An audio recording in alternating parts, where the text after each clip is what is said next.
सुविचार को सफल करने को धराधाम को आसिछंती विघ्न विनाशक गणेश।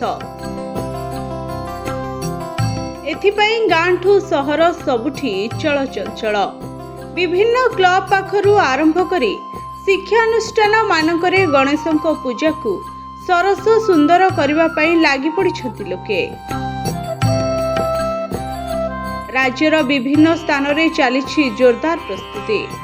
भुवनेश्वर, कटक, ढेंकानाल, पारादीप आदि सहर रे बड़ धरणर पूजा पई प्रस्तुति शेष होइछि। पूजा पई बाजार रे मध्य भीड़ देखा मिली। चाहिदा अनुसार लडू गणेश, बालकृष्ण गणेश, बुढ़ा गणेश भली आकर्षणीय मूर्ति गढ़ी कारीगर।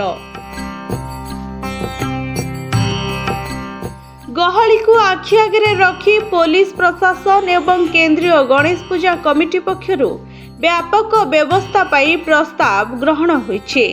ट्विन सिटी रे एथर भसाणी उत्सव रे डीजे बैन करा जाइछे।